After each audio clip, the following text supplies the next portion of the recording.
பெரியவா சரணம். இன்றைக்கி நம்ம ஒரு முக்கியமான க்ஷேத்திரத்துக்கு வந்திருக்கோம். நம்ம மடத்துக்கு ரொம்ப முக்கியமான ஒரு க்ஷேத்திரம். இந்த 1 கிலோமீட்டர் பேராமீட்டருக்குள்ளே ஏகப்பட்ட விஷயங்கள் இருக்குது. இன்றைக்கி நம்ம எல்லாத்தையும் பார்க்க போகிறோம். அதுக்கு முன்னாடி இந்த க்ஷேத்திரம் வந்து நார்த் மெட்ராஸ்லேருந்து ஒரு 8 கிலோமீட்டர் டிஸ்டன்ஸில் திருவொற்றியூர்னு ஒரு க்ஷேத்திரம். ரொம்பவே முக்கியமான பகவத்பாதாள் சன்னதி, 2 அதிஷ்டானங்கள்லாம் இருக்குது. எல்லாத்தையும் நம்ம பார்க்க போகிறோம். எப்படி இந்த அதிஷ்டானத்துக்கு பெரியவா பல முறை கேம்ப் பண்ணியிருக்கா, இங்கே என்னெல்லாம் நடந்திருக்கு, அதை பற்றிலாம் நம்ம தெரிஞ்சுக்க போகிறோம். இந்த கோவிலை ஒட்டி தான் நம்ம மடத்தோட அந்த அதிஷ்டானத்தை நம்ம பார்க்க போகிறோம். இந்த மாதிரி ஒரு மதில் சுவரை நம்ம இந்த காலத்தில் பார்க்க முடியாது.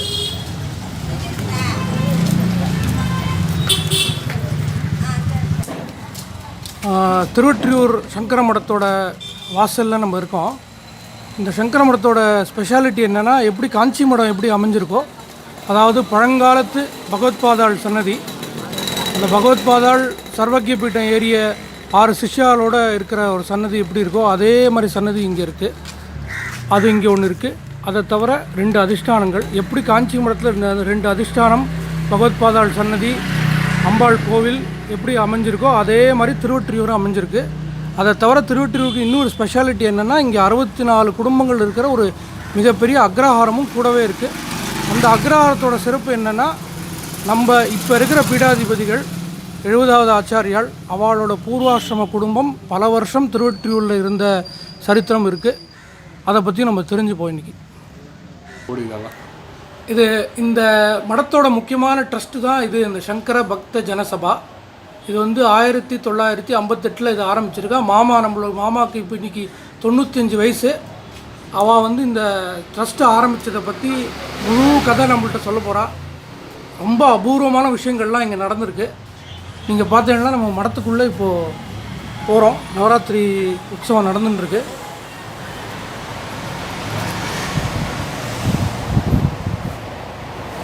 ரொம்ப பழங்காலத்து கட்டடம், 17வது நூற்றாண்டு அப்போது கட்டியிருக்கா.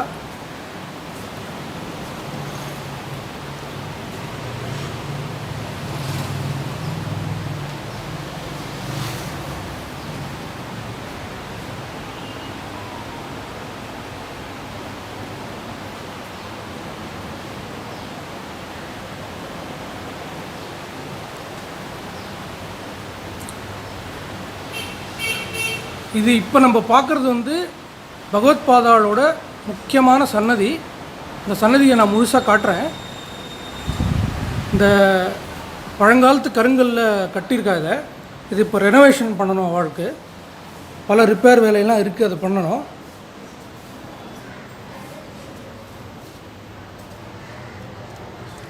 இது வந்து சன்னதிக்கு எய்த்தாப்பில் சிம்பாலிக்கலாக அந்த காலத்தில் பெரியவாளை வந்து தரிசனம் பண்ண வந்த பக்தர்களுக்கு சிம்பாலிக்கலாக ஒரு கல் ஒன்று வச்சுருக்கா. இது பகவத்பாதாள் சன்னதியோட என்ட்ரன்ஸு. நீங்கள் பார்த்தீங்கன்னா நீங்கள் பழங்காலத்து கட்டடத்தை பார்க்கலாம். இதில் ஒரு முக்கியமான விஷயம் என்னென்னா, இந்த மாதிரி ஒரு பகவத்பாதாளோட ஃபோட்டோவே வேறு எங்கேயுமே இல்லை, இங்கே தான் இருக்குது. இது எனக்கு தெரிஞ்சு 18ஆம் நூற்றாண்டுக்கு முன்னாடியே இது பெயிண்டிங் பண்ணியிருப்பா. அந்த பெயிண்டிங்கை அப்படியே வச்சுருக்கா. இதுதான் பகவத்பாதாள் சன்னதி. நீங்கள் பார்த்தீங்கன்னா காஞ்சிபுரத்தில் எப்படி சர்வக்கிய பீட்டம் ஏறினத்துக்கு சன்னதி வச்சுருக்காளோ அதே மாதிரி சன்னதி இருக்குது. ஜெய ஜெயசங்கர, ஹர ஹர சங்கர, காஞ்சி சங்கர, காமகோட்டி சங்கர, கேதார சங்கர, கைலாச சங்கர, பிரத்யக்ஷ சங்கர. பார்த்தீங்கன்னா அப்படியே கருங்கல் மண்டபம் அப்படியே இருக்குது. அது இப்போ ரெஸ்டோர் பண்ண வேண்டிய அவசியம் இருக்குது. அதை பற்றியும் நம்ம பார்க்க போகிறோம். இதுக்கு பக்கத்தில் முக்கியமான அதிஷ்டானங்கள் 2, 61வது பீட்டாதிபதிகள், 55வது பீட்டாதிபதிகள். 2 பேருக்கு நடுவில் ஒரு 240 வருஷம் வித்தியாசம் இருக்குது. அவ்வளோ வருஷமாக திருவொற்றியூரில் நம்ம மடத்தோட இன்ஃப்ளூயன்ஸ் இருந்திருக்குங்கிறதுக்கான அத்தாட்சி தான் இந்த வீடியோ. இந்த வீடியோவில் பல டீட்டெயில்ஸ் நம்ம பார்க்க போகிறோம் ஒன்று ஒன்றா.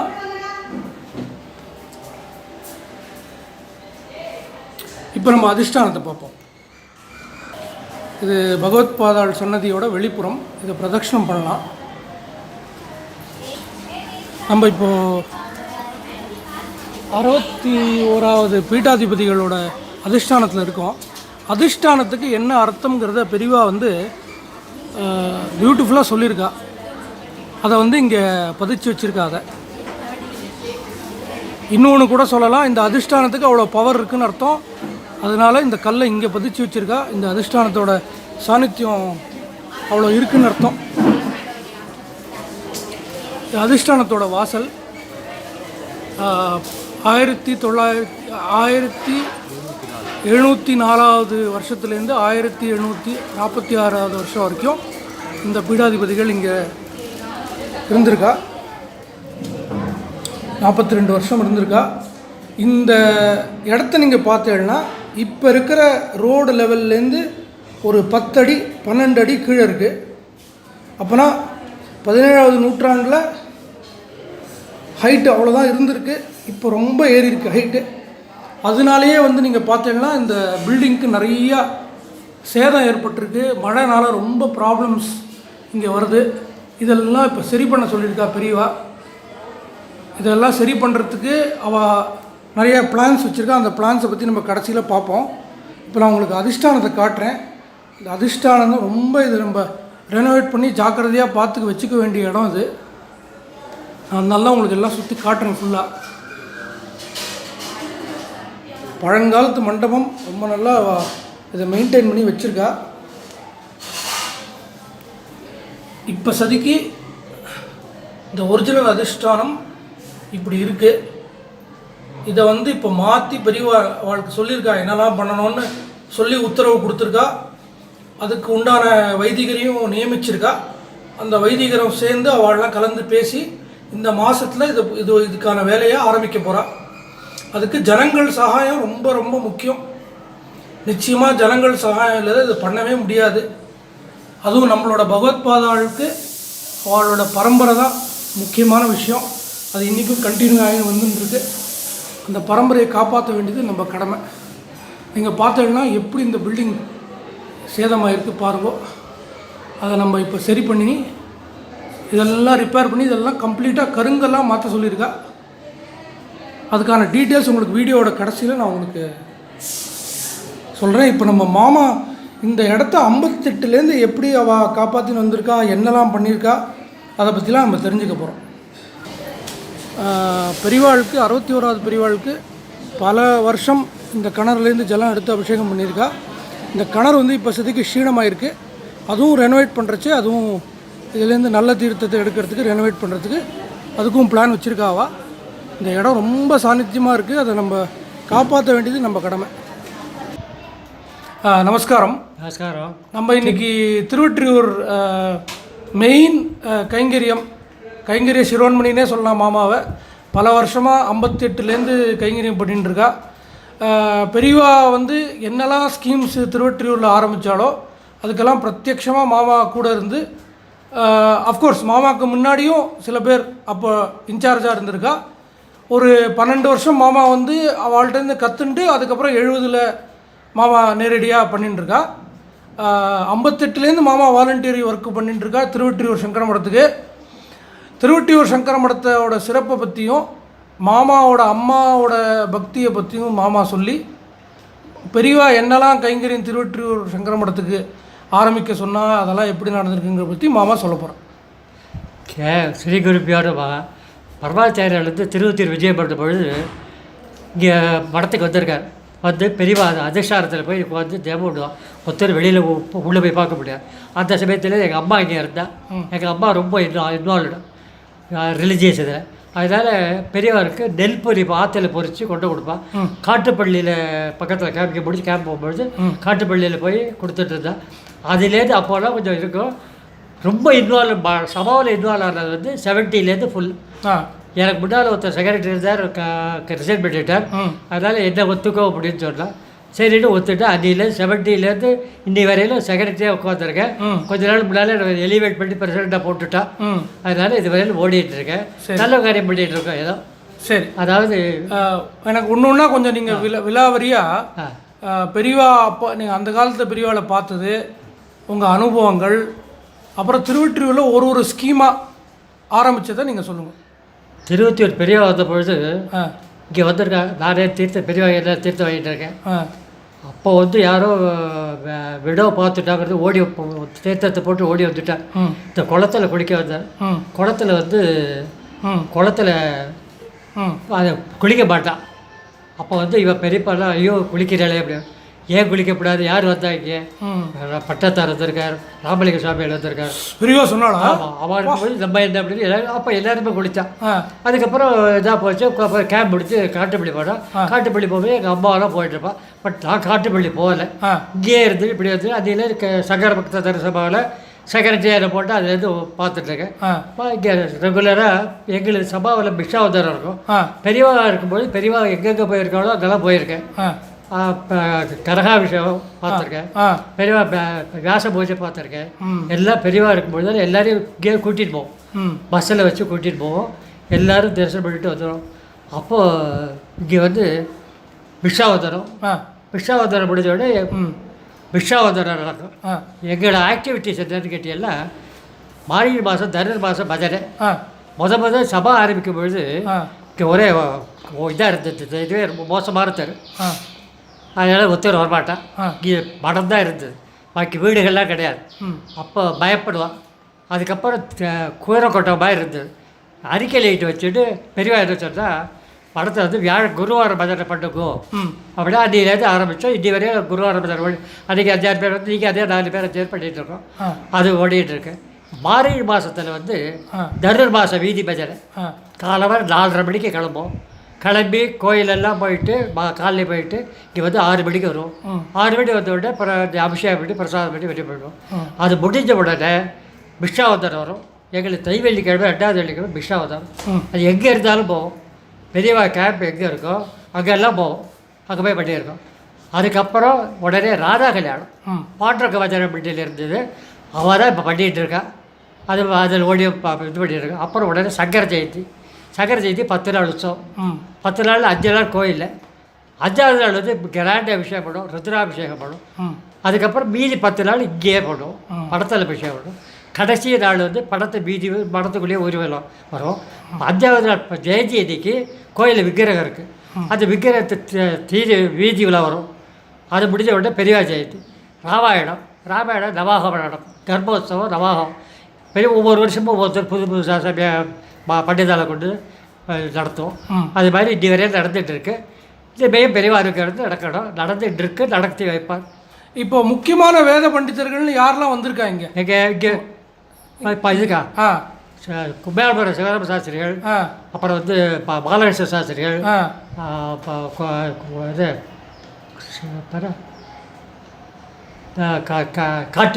காட்டுப்புத்தூர் பெரியவா நிறைய பேர் வந்திருக்கா. அப்போ விஜயராகவன் இல்லை கல்யாணராமன் அவர் வந்திருக்கார். சரி.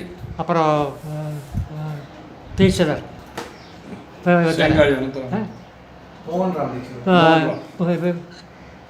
இருப்பேன், ஞாபகப்படுத்தி சொல்லுங்க, தப்பு இல்லை. மோகன் ராம தீட்சிதர். அப்புறம் பெரியவாயெல்லாம் நிறைய பேர் வந்திருக்காங்க. ஒவ்வொரு வருஷம் புதுசாக கூப்பிடுவோம். இங்கே ஏதாவது ஸ்பெஷல் சதஸ் ஏதாவது நடந்திருக்கா? ஏதாவது ஸ்பெஷல் சதஸ் ஏதாவது நடந்திருக்கா இங்கே? ஸ்பெஷல் புத்தியெல்லாம் வேறு தர்மர் சபா நாராயணசாமி இருந்த பொழுது வருஷம் நடக்கும். வருஷம் நடந்து 4 நாள் நடக்கும். 4 நாளில் 4 நாள் இப்போ மராம நாளுக்கெல்லாம் ஒவ்வொருத்தரும் சாப்பாடு போடுவோம். கடைசி கொஞ்ச நாள் முன்னால் அவர் விட்டுட்டு போச்சு. அதுக்கப்புறம் சம்பாவனை கொஞ்சம் அதிகமாக கேட்டான். இங்கே மறுபடியும் இல்லை, அதனால கொஞ்சம் நிறுத்து போச்சு. சரி, இப்போ மறுபடியும் ரிவைவ் பண்ணுறேன். இந்த வருஷத்துலேருந்து ரிவைவ் பண்ணுறேன். வேத தர்ம சாஸ்திர பலிபாலன சபா VRNTக்கும் இந்த ட்ரஸ்ட்டுக்கும் எவ்வளோ நாள் சம்பந்தம், எவ்வளோ வருஷம் சம்பந்தம் இருக்குது? யாருக்கு? VRNTக்கும் உங்களுக்கும் எவ்வளோ வருஷம் சம்பந்தம் இருக்குது? வேத பாராயணம் இப்போது வேத பாராயணம் நடக்கிறது இல்லையா, அதுக்கும் உங்களுக்கும் எவ்வளோ வருஷம் சம்பந்தம் இருக்குன்னு கேட்குறேன்.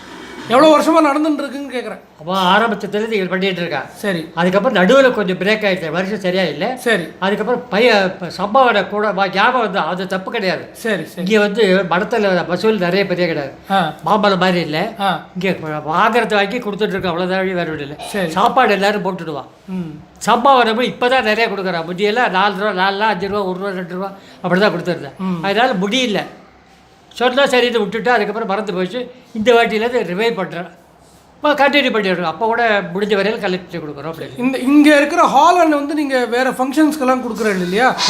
இங்கே இருக்கிற ஹாலை வந்து நீங்கள் வேறு ஃபங்க்ஷனுக்கெல்லாம் கொடுக்குறீங்க இல்லையா? அதை பற்றி சொல்லுங்கள். ஓகே, வாடகை கொடுக்கறதுன்னு இல்லை, கல்யாணம் கோயிலில் பண்ணுவான். கோயிலில் பண்ணிட்டு வந்து இங்கே சாப்பாடு வச்சுப்பேன், காலம்பரை டிப்பேன். அதுக்கு வந்து 2000 ரூபா வாங்குறேன். 2000 ரூபாயில் 500 ரூபா மடத்துக்கு கொடுத்துருவேன். 1000 ரூபா இந்த செலவுக்கு, 500 ரூபா எலக்ட்ரிசிட்டி, அது மாதிரி கொடுத்துருவேன். அதில் இன்னொன்று என்னென்னா வெங்காயம் சேர்க்கப்படாது, மசாலா ஐட்டம் சேர்க்கப்படாது மடங்கிறதுனால, அதனால் பாதி பேர் போயிடுவான். இருக்கிற வரையில் வரும்படி வச்சுருக்கோம். ஓகே. மடத்தில் வந்து இப்போ இவர் மடத்தில் சம்பளம் கொடுக்குறேன். பூஜை பண்ணுறவங்களுக்கும் வீடு கட்டிக்கும் முந்தியெல்லாம் 800 ஒரு 500 1500 ரூபா கொடுத்தேன். இந்த வாட்டி கூட கேட்டேன், 1500 + 500 2000 ரூபா கொடுக்க. இந்த சன்னதிக்கெலாம் இப்போ என்ன பூஜை நடக்கிறது? தினம் சாதாரண அபிஷேகம் பண்ணி பால் அபிஷேகம் இது பண்ணிவிட்டு பூஜை பண்ணுவார். பின்னால அதிஷ்டானத்துக்கு பெங்களூர்லேருந்து ஜெயக்குமார்னு ஒருத்தர் இருக்கேன். அவர் வந்து 4000 ரூபா கொடுக்குற பூஜை பண்ணுறதுக்கு, பால் தயிர் வாங்குறதுக்கு. 2000 ரூபா அவருக்கு, 2000 ரூபா வந்து சாமான்கள் பூஜை சாமான் 4000 ரூபா மாதம் கொடுத்துட்றேன். 3 மாதத்துக்கு வருது, எனக்கு 2 ரூபா நான் கொடுத்துருவேன். 1,000 சம்பளம் கொடுக்குறேன். ஓகே. அதான் இப்போ வந்து இந்த சன்னதி எவ்வளோ வருஷமாக இருக்குது? இங்கே வந்து 1704 பெரியவா எடுத்திருக்கு 61. அதேமாக அதுலேருந்து இருக்கணும்னு இருக்கு. ஏன்னா இந்த கல்கட்டடம் தான் இருந்தது. இந்த கல்கட்டடத்தை பற்றி முதல்ல கல்கட்டடம் தான், அதுக்கப்புறம் தான் பக்கத்தில் டெவலப் ஆச்சு. பெரியவா சமாதி அங்கே இருக்கு, பெரியவா அதிஷ்டானம், அதனால அன்னிலேருந்து இருக்குன்னு அர்த்தம். ஓகே. அப்புறம் இதற்கு வந்து ஒரு சன்னியாசியும் கிரகஸ்தனும் இருக்கான். அது யாருன்னு பெரியவாட்ட கேட்டுக்கு தெரிஞ்சிக்கல. பிரசம்சன் என்னன்னா, ஒரு சன்னியாசி சொல்லி ஒரு கிரகஸ்தா கட்டியிருக்கணும்னு ஒரு. சரி சரி சரி. ஓகே. எதிர்க்க சிலை அப்படிதான் இருக்கலாம். பெரிய புதுப்பெரியாள்கிட்ட கேட்டேன், அதை விட்டு டிஸ்டர்ப் பண்ணாதீங்க, அப்படியே இருக்கட்டும் அப்படின்னு. அதனால அந்த இது இருக்கு பெரியவா காமிச்சிருக்கேன், நான் வீடியோவில் காமிச்சிருக்கேன். பெரியவா சர்டிஃபிகேட் இருக்கு, ஒன்றும் டிஸ்டர்ப் பண்ணாதே இருக்கட்டும். எங்களுடைய அனுபவம் பெரியவாட்ட கேட்டதை சொல்லியிருப்பேன். பெரியவாட்ட கேட்க தோணலை, ஏன்னா அப்போ நெருக்கிறதுக்கு பயம். இப்போ மாதிரி அப்போ பெரியவாள்கிட்டலாம் பார்க்க முடியாது. ஆமாம் ஆமாம் ஆமாம். இப்போ பெரியவாள்கிட்ட பெரியா பேசுகிற மாதிரி அப்போலாம் முடியாது. ரொம்ப என்ன கேட்போகிறோம் என்ன பண்ணுறோம் பயந்துட்டு தான் இருக்கணும். அதுதான் இந்த பீரியட் இல்லை அப்போது. பட் ஒரு இது இருக்குது, அந்த என்னுடைய இதில் பெரிய அனுகிரகத்தில் பெரியவா எங்கெங்கே விஜயம் பண்ணாலும் அங்கெல்லாம் போய் தரிசனம் பண்ணியிருக்கேன், பாக்கியம் கிடச்சிருக்கு. அது எங்கள் அப்பா அம்மா பண்ணுடைய பண்டியம். ஆமாம், இன்றைக்கி வரையில் அனுபவிச்சுட்டு இருக்கேன். எனக்கு சேத்திராடம் அதெல்லாம் நடந்துட்டுருக்கு.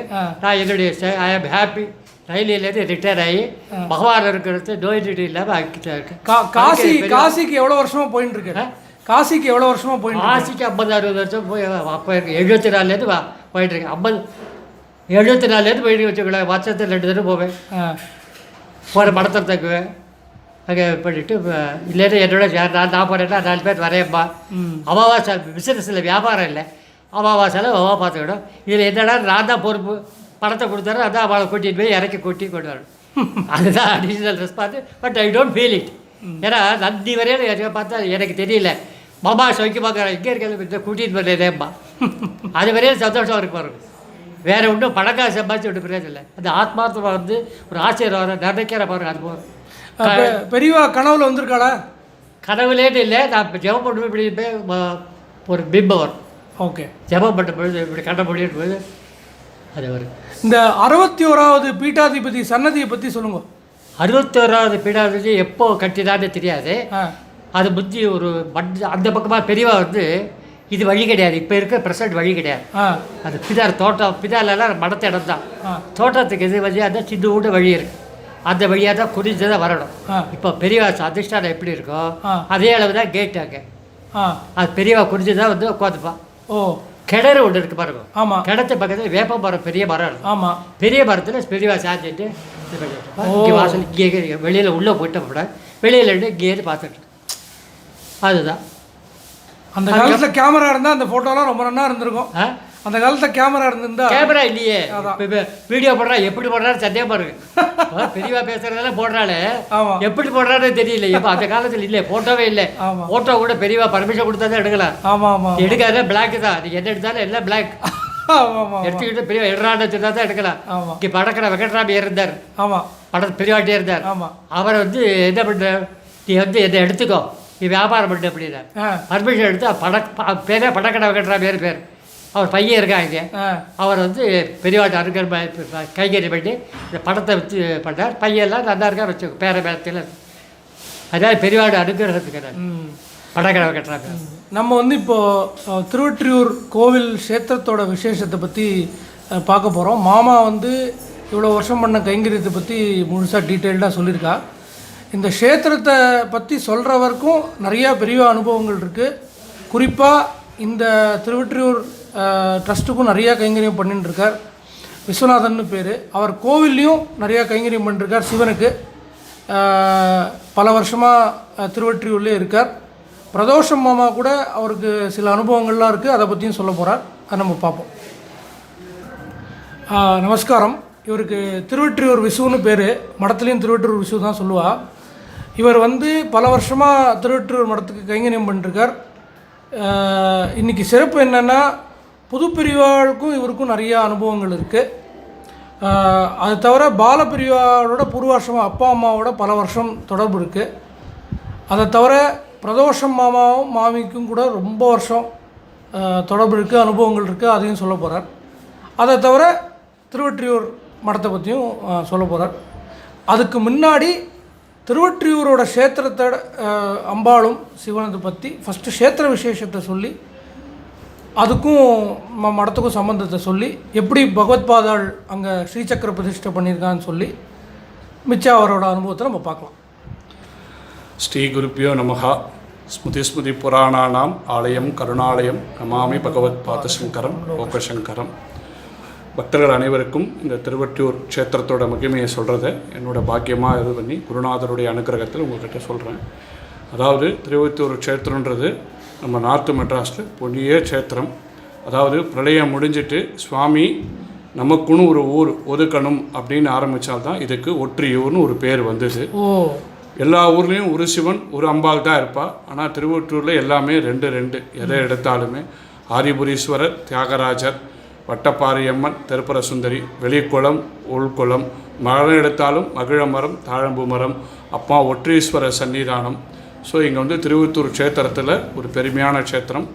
இங்கே வந்து தேவார திருப்பாடல்களாக சுந்தரமூர்த்தி நாயனார், மாணிக்க வாசகர், அப்பர், திருஞான சம்பந்தர் அவாலா இந்த திருவொற்றியூர் க்ஷேத்திரத்தை பெரியா பண்ணியிருக்கா. பாடல் பெற்ற ஸ்தலம். பாடல் பெற்ற ஸ்தலம். இதில் வந்து திருநாவுக்கரசர் தான் வடுவுடையம்மன் சொல்லி அம்பாளுக்கு பேரே வச்சிருக்காரு. இந்த சுவாமியோட பேர் வந்து திருவொற்றியூர் தியாகராஜ சுவாமி சமேத அம்பாளுக்கு திருப்புர சுந்தரி அப்படின்னு பேர். திருவாரூர் தியாகராஜர், திருவொற்றியூர் தியாகராஜர், திருவாரூர் தியாகராஜர் அப்படின்னு சொல்லுவாள்.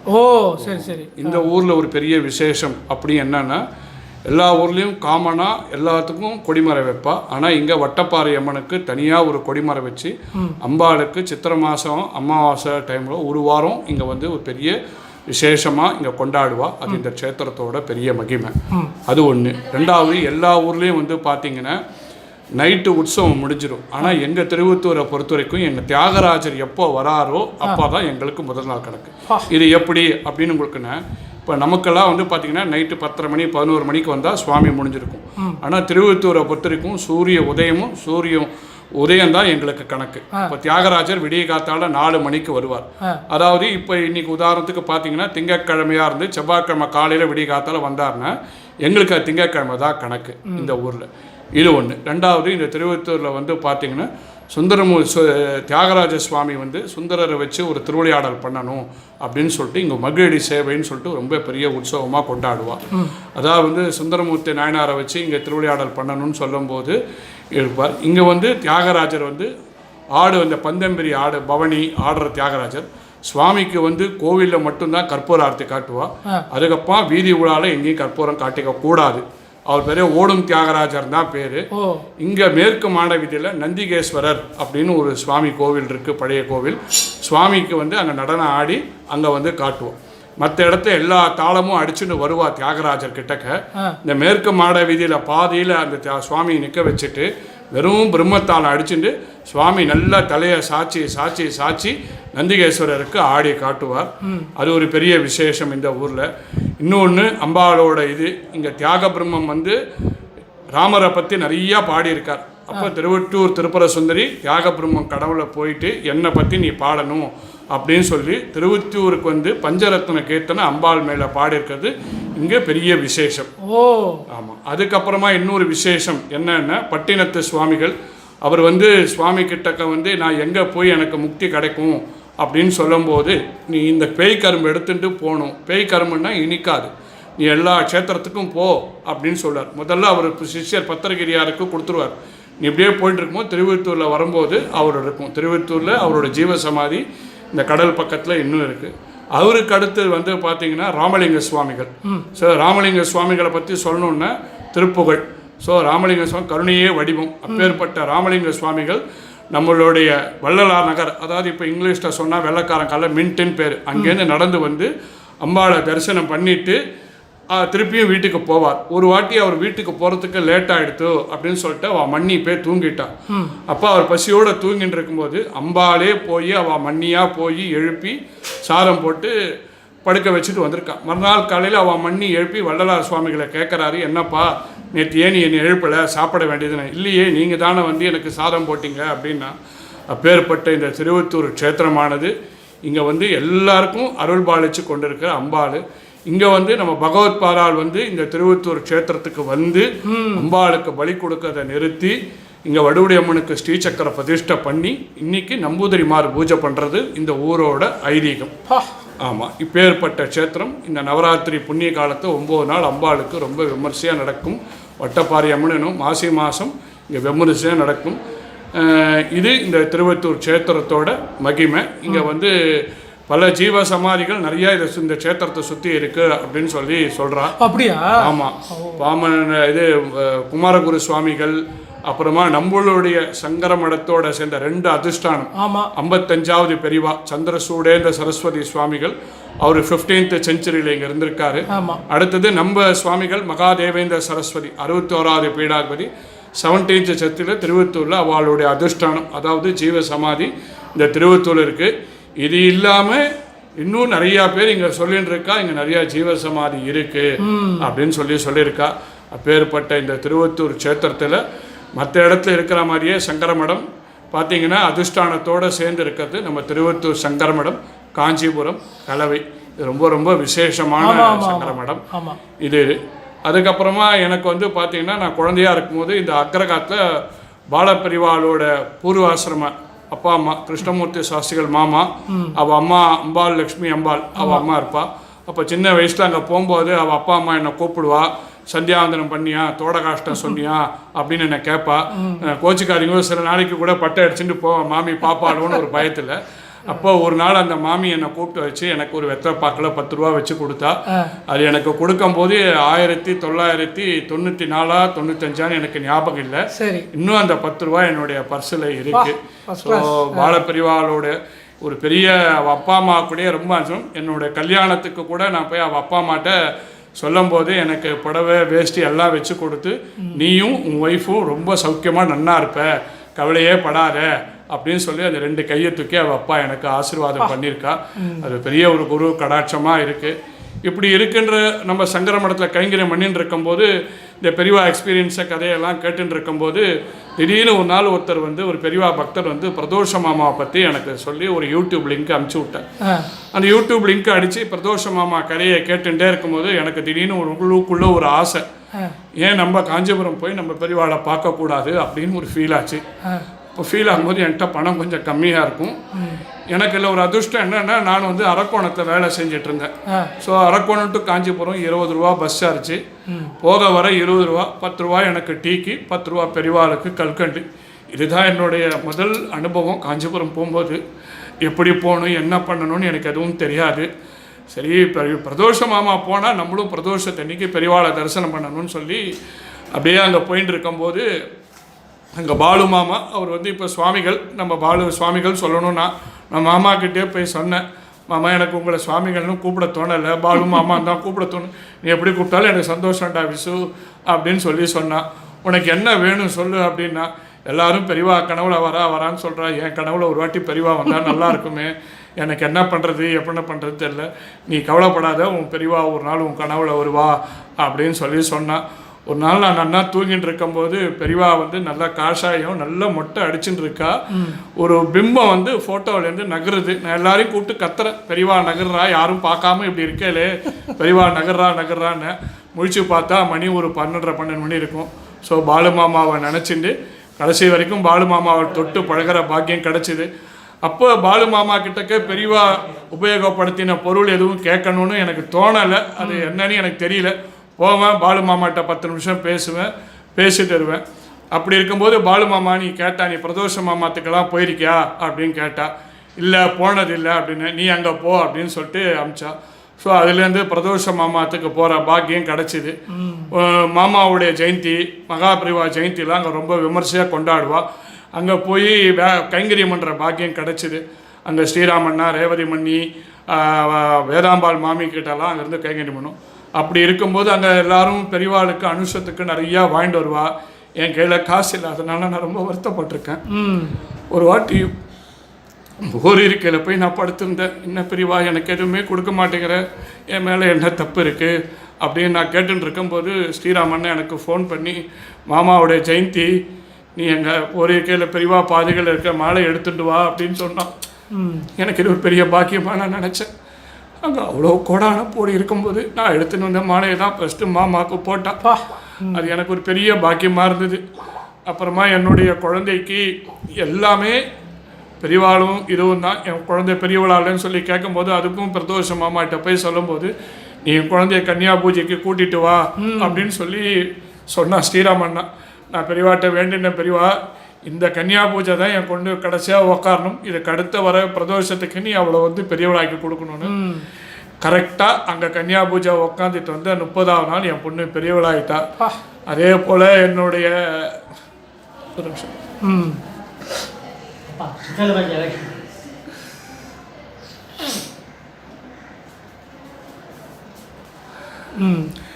இப்படி இருக்கும்போது சாணுபுத்திரன் அண்ணா வந்து திருவொற்றூரில் வந்து நம்ம ஏதாவது ஒரு சத்காரியம் பண்ணணும் அப்படின்னு சொல்லி ஏதாவது பண்ணலாமான்னு கேட்கும்போது, திருவொற்றூரில் லலிதா சகஸ்ரநாமம்னு ஒன்று ஆரம்பிக்கலாம்டா, யாராவது வருவாளான்னு கேட்டா. எனக்கெல்லாம் யாரும் தெரியாதுண்ணா, எனக்கு நான் என்ன பண்ணுறது அப்படின்னு சொல்லி கேட்டேன். அப்போ அவர் வந்து ஒரு ஃபேஸ்புக்கில் ஒரு பதிவு போட்டு இங்கே லோக்கலில் இருக்க 2-3 லேடிஸ்லாம் வந்து என்னை கேட்டா, திருவொற்றூரில் மாதிரி லலிதா சகஸ்ரநாமம் ஆரம்பிக்கலாமான்னு. பெரியவா அனுக்கிரகத்தில் ஒரு 5 பேர் சேர்ந்து ஆரம்பித்தோம். இன்னைக்கு அந்த குழுவில் வந்து ஒரு 150 பேர் இருக்கா. வாரம் திருவொற்றியூர் வடுவடியம்மன் முதல்ல எல்லா கோவில்லையும் போய் கேட்பேன். ஆஃபீஸ் வேலையை முடிச்சுட்டு சாயங்காலம் போய், நாங்கள் உங்கள் கோவிலில் வந்து லலிதா சகஸ்ரநாமம் படிக்கிறோம் அப்படின்னு சொல்லி ஒரு 4-5 வருஷம் ஓடிட்டேன். அப்படி இருக்கும்போது பெரியவா என்ன சொன்னால், நம்ம திருவொற்றியூர் கோவிலே படிக்கலாம் அப்படின்னு சொல்லி என்ன ஆசைன்னு, வர ஜனங்க பக்தர்களும் அம்பாளை தரிசனம் பண்ணுவா, லலிதா சகஸ்ரநாமம் பாராயணம் பண்ணுவா அப்படின்னு ஒரு ஆசை வந்து திருவொற்றியூர் க்ஷேத்திரத்திலே அம்பாள் சன்னிதானத்திலே வட்டப்பாறை அம்மன் கோவில் வாசலில் வாரம் காலையில் 7:30லேருந்து 8:30 மணி வரைக்கும் லலிதா சகஸ்ரநாமம், திருசதி, கட்கமாலா, தோடகாஷ்டம். ஸோ தோடகாஷ்டம்ன்றது எங்களுடைய ஒரு ஜீவன் மாதிரி. அந்த தோடகாஷ்டம் சொல்லாமல் அன்றைக்கி அந்த லலிதா சகஸ்ரநாமம் பூர்த்தியாகாது. இப்படியே ஒரு 5 வருஷம் 4-6 வருஷம் போயின்னு இருக்கும்போது, ஏன் நம்ம ஒரு திருவாசகம் தேவாரம் படிக்கக்கூடாது அப்படின்னு சாணுவண்ணா கேட்டுன்னு இருக்கும்போது, அங்கே எங்கள் விசுலூர் மணிமாமா மணிப்பாக்கத்தில் இருக்கார் எங்களுக்கு, அவர் தான் தேவார குரு. அந்த மணிமாமா வந்து அதுக்கும் காரணம் மகாபரிவா தான். அப்போது ஒரு ஆராதனைக்கு திருவண்ணாமலை போயிருந்தேன். அப்போது அந்த மணிமாமாவும் அங்கே கைங்கரியத்துக்கு வந்துட்டு இருக்கும்போது, அந்த மணிமாமா தேவாரம் நன்னா பாடுவார், ரொம்ப ராகமாக இருக்கும்.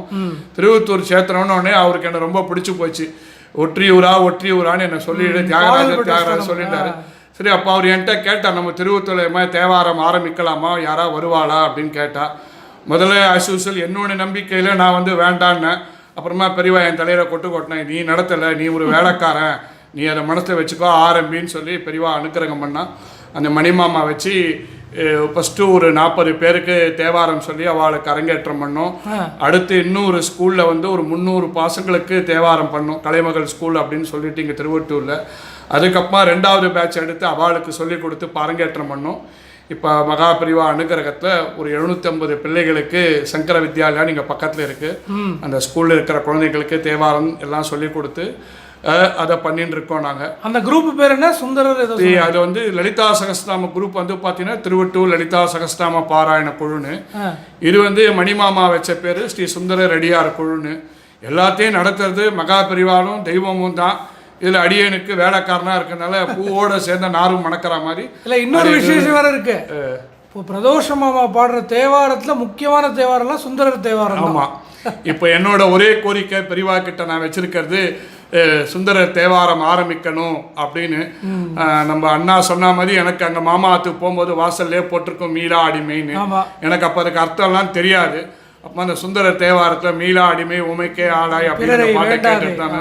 அப்பா இத்தனை ஏமாற்று அரிய நான் அந்த பாட்டு கேட்டு தான் சுந்தர தேவாரம் நடத்தணும்.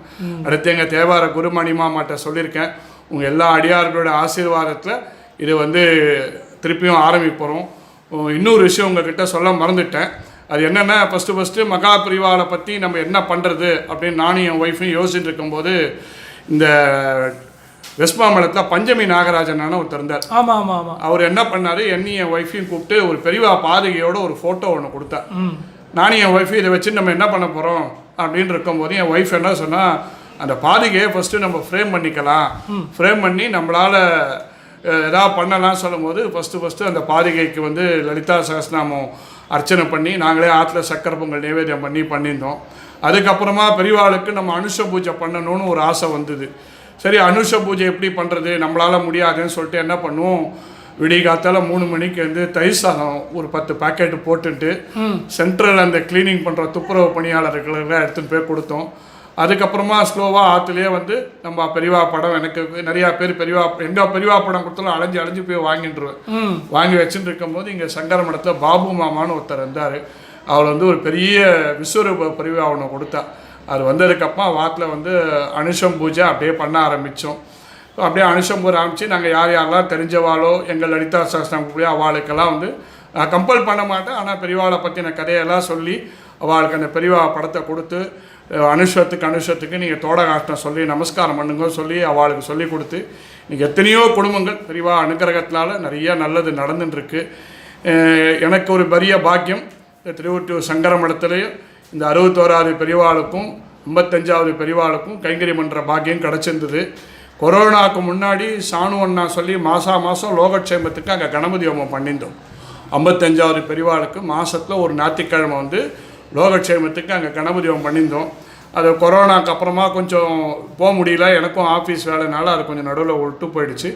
அதுக்கப்புறமா இந்த லலிதா சகஸ்நாமம் இப்போ தொடர்ந்து நடந்துட்டுருக்கு. இப்போ கூட 10 நாள் தொடர்ந்து இந்த லலிதா அம்பாள் முன்னாடி டெய்லி லலிதா சகஸ்நாமம், தேவி மகாத்மியம், திரிசதி, கட்கமாலா, அபிராமி அந்தாதி, மகிஷாசுர மர்தினி, தோடகாஷ்டம் சொல்லி நடந்துட்டுருக்கு. எத்தனையோ பேருக்கு பெரியவா என்ன திரும்ப என்னை யூஸ் படுத்துக்கிறது எனக்கு ரொம்ப சந்தோஷமாக இருக்குது. இப்போ ஏற்பட்ட பாக்கியத்தை கொடுத்த எனக்கு திருவொற்றியூர் சங்கர மடம், இந்த 61வது பெரியவாளுடைய மகிமையும் உங்களுக்கு சிலது சொல்கிறேன். என் கூட லலிதா சகஸ்நாமத்தில் வரவா ஒரு சில பேர் தன்னுடைய கஷ்டங்களை வந்து சொல்லுவாள். என் குழந்தை கல்யாணம் இல்லை, குழந்தை பிறக்கணும் ஏதாவது சொல்லும்போது நான் என்ன சொன்னேன், இந்த மாதிரி திருவொற்றியூர் சங்கர மடத்தில் பெரியவா இருக்கா, நீங்கள் அந்த அதிர்ஷ்டானத்துக்கு போங்கன்னு. சாமி எனக்கு எதுவுமே தெரியாது, நான் என்ன பண்ணட்டுங்கப்பா, நீ எதுவுமே பண்ணாத, அங்கே போய் அதிர்ஷ்டானத்தில் போய் நில்லு, உன்னால் முடிஞ்சால் அங்கே இருக்கிற குப்பையை வாரின்னு போய் வெளியே போடு அப்படின்னு சொல்லியிருக்கேன். எனக்கு தெரிஞ்சு இங்கே ஒருத்தருடைய குழந்தைக்கு நல்லபடியாக கல்யாணம் ஆகி இன்றைக்கி அந்த குழந்தை சௌக்கியமாக இருக்குது. அதுக்கப்புறம் இன்னொரு குழந்தைக்கும் நல்லபடியாக கல்யாணம் ஆகி அவளுக்கும் குழந்தை பிறந்திருக்கு. இன்னொருத்தருக்கும் அதே மாதிரியே ஆஃபீஸில் அவ்வளோ பிரச்சனை இருந்து அவர் இங்கே உழவார பணி வந்துடுது. அப்போ இன்னொரு குழந்தை இங்கே வந்து உழவார பணி பண்ணி அவளாம் இன்றைக்கி லைஃப்பில் ரொம்ப நல்லா இருக்கா. எனக்கு ஒரே ஒரு என்னென்னா, இந்த மடத்தில் வந்து யார் உழவார பணி பண்ணாலும் அவள் வாழ்க்கையை அந்த குருநாதர் அவசியம் தூக்கி விடுறான்றது பிரத்யட்ச உண்மை.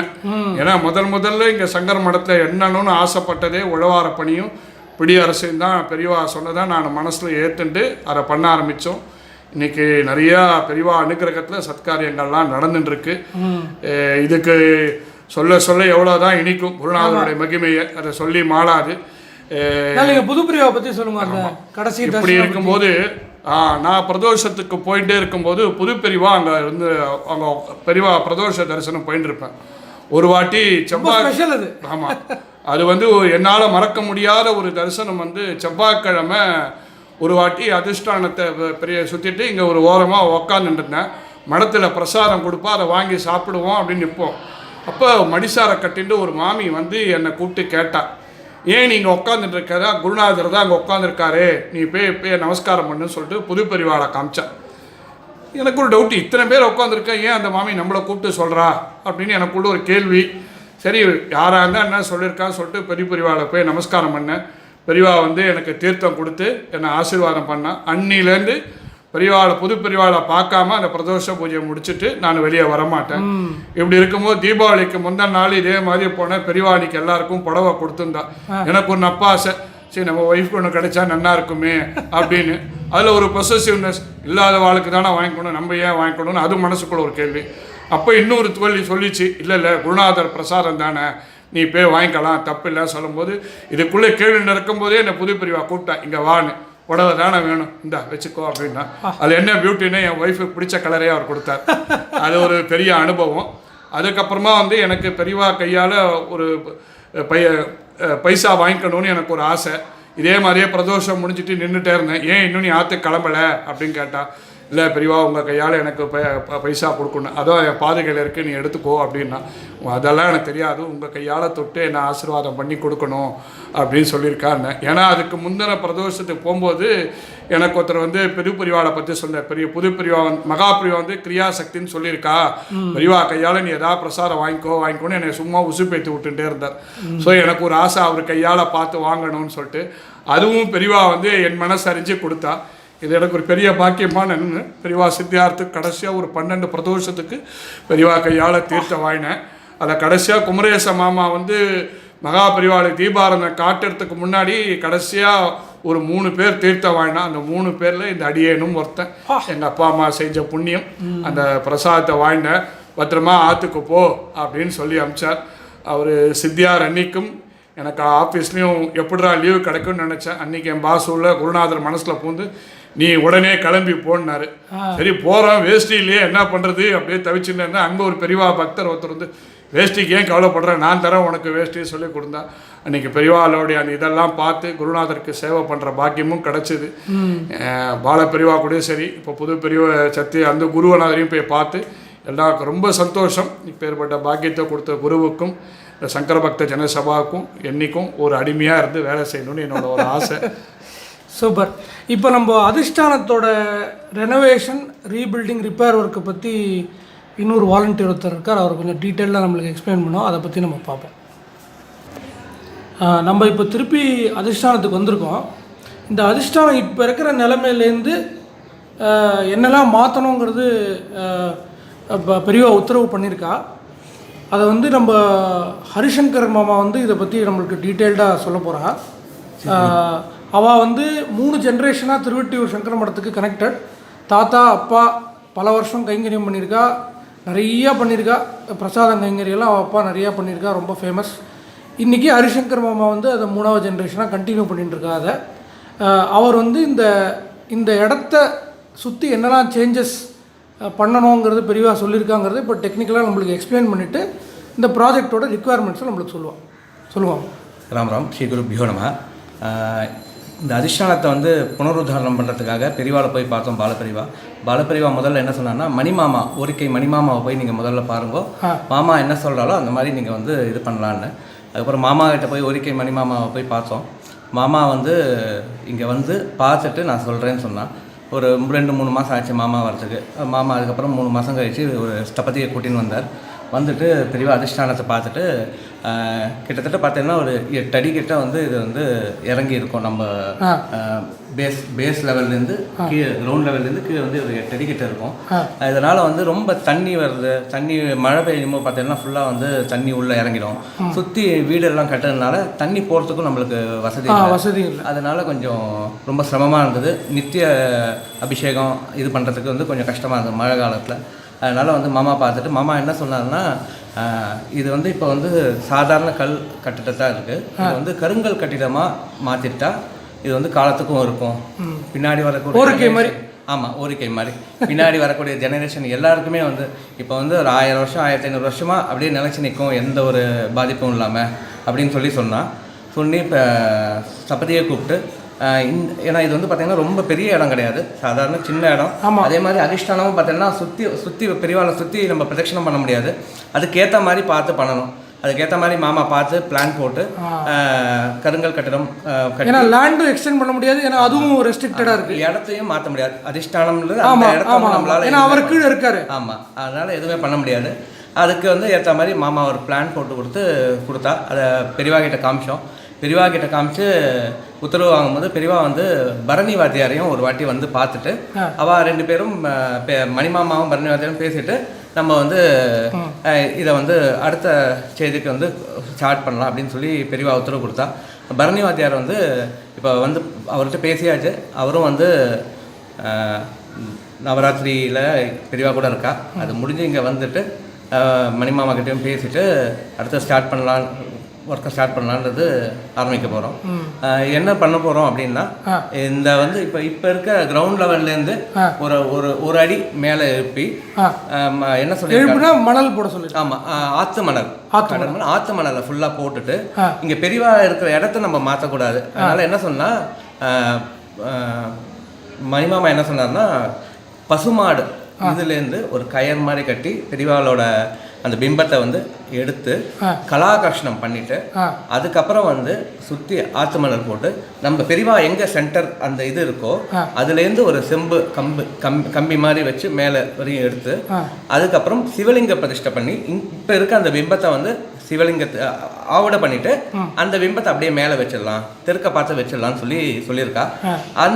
அந்த காரியங்கள்லாம் வந்து இனிமேல் தான் வந்து ஆரம்பிக்க போகிறது. இப்போ பார்த்தீங்கன்னா ஃபர்ஸ்ட் லெவலில் வந்து இவர் பரணி வாத்தியார் வந்து பார்த்துட்டு அவர் வந்து பெரியவா கிட்ட சொன்னதுக்கப்புறம் பெரியவாளோட அப்ரூவலுக்கு அப்புறம் நம்ம வந்து இதை ஸ்டார்ட் பண்ணுற மாதிரி.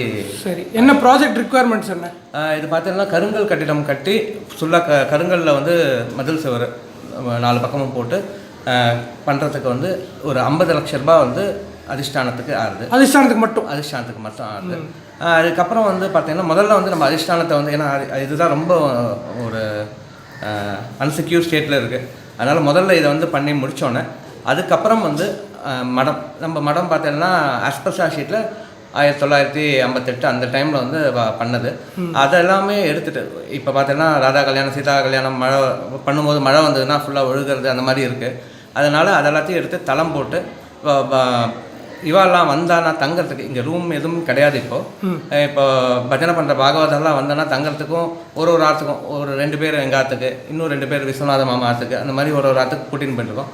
பட் அந்த இதுவும் இல்லாமல் இங்கேயே வந்து ஒரு 2-3 ரூமை கட்டி அவள் வந்து வசதியாக இருந்து நல்லபடியாக வந்து ராதா கல்யாணம் சீதா கல்யாணம்லாம் இன்னும் நிறையா நடக்கிறதுக்காக அதுவும் வந்து ஒரு கான்க்ரீட் இது போட்டுட்டு கட்டிடம் கட்டி ரூம் போட்டு இது பண்ணலான்றது சங்கல்பம். ஸோ மொத்தம் 2 கோடி, அதுக்கு 2 கோடி ரூபாய் வந்து பட்ஜெட் இப்போதைக்கு மொத்தம் எல்லாம் சேர்த்து மொத்தமாக எல்லாமே சேர்த்து. ஓகே, அதுக்காக ஜனங்கள் இமீடியட்டாக நம்மளுக்கு சப்போர்ட். இது நீங்கள் அக்டோபர்லேயே ஆரம்பிக்க போகிறோம் இல்லையா? ஆமாம், அக்டோபர் 29 மாமா வந்து மணிமாமா இன்ஸ்பெக்ஷன் பண்ணுறேன்னு சொல்லியிருக்கா. இது கொடுத்துருக்கா, கலாகர்ஷணம் பண்ணலான்றது டேட் கொடுத்துருக்கா. பெரியவா கிட்ட அப்ரூவல் வாங்கிட்டு பெரியவா வந்து இது சம்மதிச்சோன்னா நம்ம அதுக்கேற்ற மாதிரி ஆரம்பிக்கணும். அதுக்கு ஸோ தோராயமாக ஒரு நவம்பர்லேருந்து ஆரம்பிச்சிருவேன். ஆமாம் இல்லையா? சூப்பர். இப்போ நம்ம இது வந்து 61வது அதிஷ்டானம், பக்கத்துலேயே 55வது அதிஷ்டானம் இருக்குது, அதையும் நம்ம ஒரு நிமிஷம் பார்த்துருவோம்.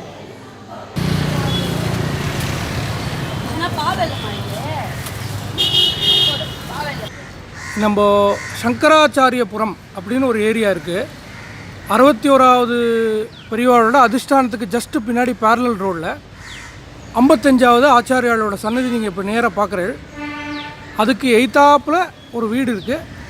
அதுதான் பூர்வாசிரம பாலபிரியா அப்பா அம்மா இருந்த வீடு. பல வருஷம் இங்கே இருந்திருக்கா. பெரியவா எங்கேயும் நிறையா வாட்டி பிக்ஷை பண்ணியிருக்கா இந்த இடத்துல. இந்த அக்ரஹாரம்னு நான் சொன்னேன் இல்லையா, இதில் 64 வீடு இருக்குல்ல, இல்லை கோஷாலையெல்லாம் இருக்குது. ரொம்ப நல்லா இருக்குது அமைப்பே. நீங்கள் பார்த்தீங்கன்னா இதோட அக்ரஹார அமைப்பு ரொம்ப நல்லா இருக்குது. ரோடு பெருசாக இருக்குது. 64 குடும்பம் அப்படியே இங்கே இருக்கா இன்னும். இதுக்கு ஏரியாவுக்கு பேரே சங்கராச்சாரியபுரம்னு பேர். ரொம்ப நல்லா இருக்குது இந்த அமைப்பு.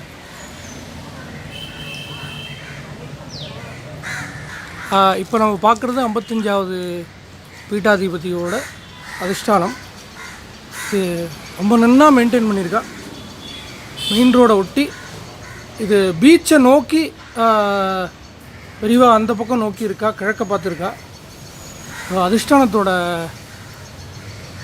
சாநித்தியம் அவ்வளோ நன்னா இது ஃபீல் ஆகுது இந்த இடத்துல. ரொம்ப நன்னா இருக்குது அமைப்பு.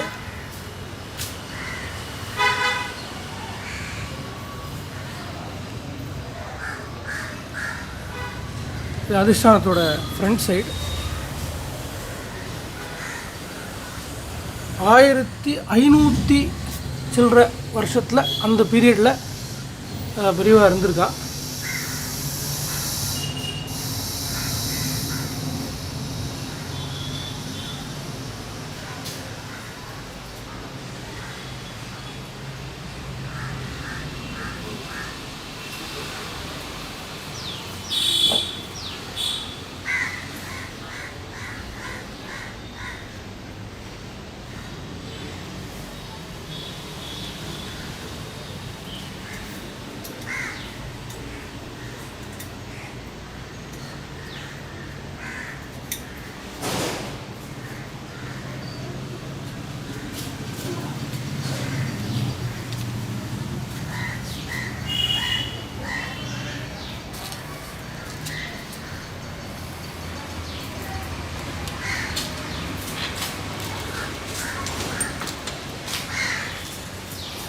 இதெல்லாம் காப்பாற்றி வச்சுக்க வேண்டியது நம்ம கடமை. இது வந்து ரொம்ப நல்லா மடம் மெயின்டைன் பண்ணி வருது இந்த இடத்த.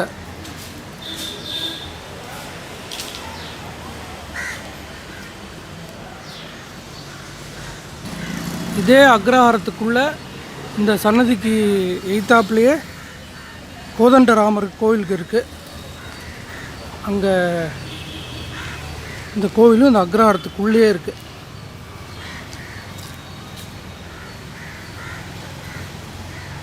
சென்னையில் இருக்கிறவா அழகாக ட்ரெயின், மெட்ரோ, பஸ் எல்லாம் இருக்குது. இந்த இடத்துக்கு வந்தேன்னா ஒரு நாளுக்குள்ளே நீங்கள் எல்லாத்தையும் பார்த்துடலாம். இதெல்லாம் நீங்கள் முக்கியமாக பார்க்க வேண்டிய ஸ்தலங்கள்.